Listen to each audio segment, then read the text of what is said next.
evening, listeners all. This is Gillie Potter speaking.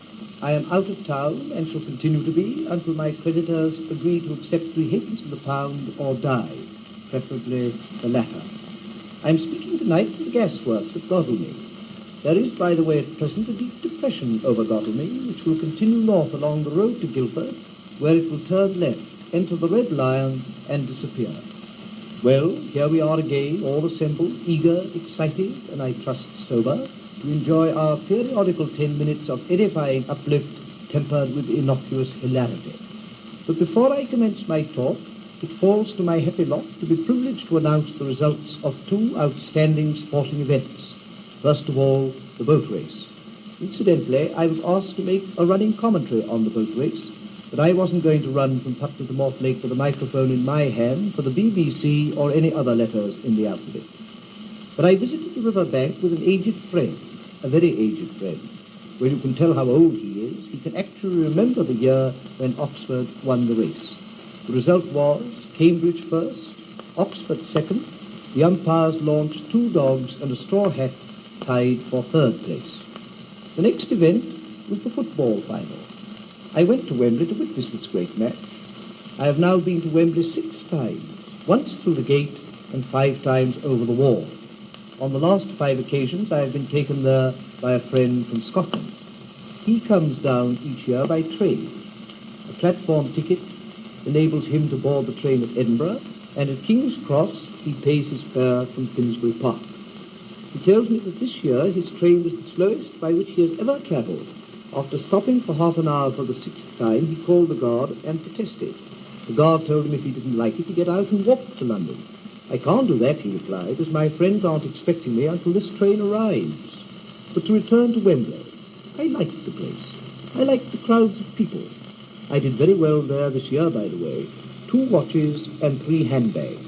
Better than my friend, who got 1 watch and 3 months. Talking of my watches, my friend told me of an experience of his at a strange hotel which illustrates how careful one should be in such places. It's a habit of mine, he told me, to put my watch under my pillow at night.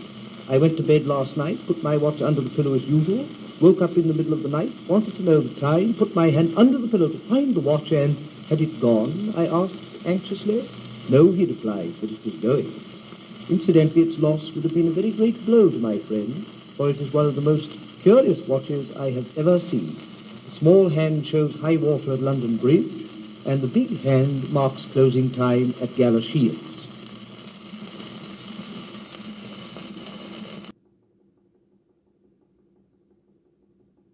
To return again to Wembley, I first visited the place during the Great Exhibition.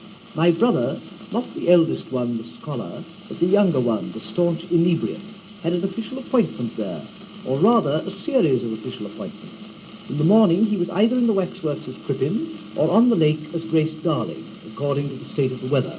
If it was at all wet, Grace Darling didn't put out. In the afternoon he went across to Canada with 6 others and mowed the prairie, and in the evening, dressed as a Zulu, he sold Wembley rock and picture postcards of Lloyd George. I shall never forget my first visit on the opening day. I really went hoping to see the Prince of Wales. I'd never seen the Prince of Wales. I'd seen the Archbishop of Brixton. In fact, I know him well. I've often had one with him. I lent him a ferret last Epiphany. He promised to let me have it back with some rabbits, but here we are the last Friday before Sexagesima, and I've had neither. But as I was saying, I'd never seen the Prince. So I went down to where the royal procession was expected, thousands of people, all kept back by soldiers holding cannons in front of them, and by along came the royal procession, and I didn't know the Prince. So I leant across to one of the soldiers and said to him, "Excuse me, where is the Prince of Wales?" He said, "I don't know, sir. I'm a teetotaler." However, we found another one, and I was there for some time, and then friends very kindly carried me into the stadium. Well, when I could stand up without touching Nova Scotia, I looked round and was fortunate in being able to see the Duke of York. Fortunate in the sense that half an hour earlier I could see nothing.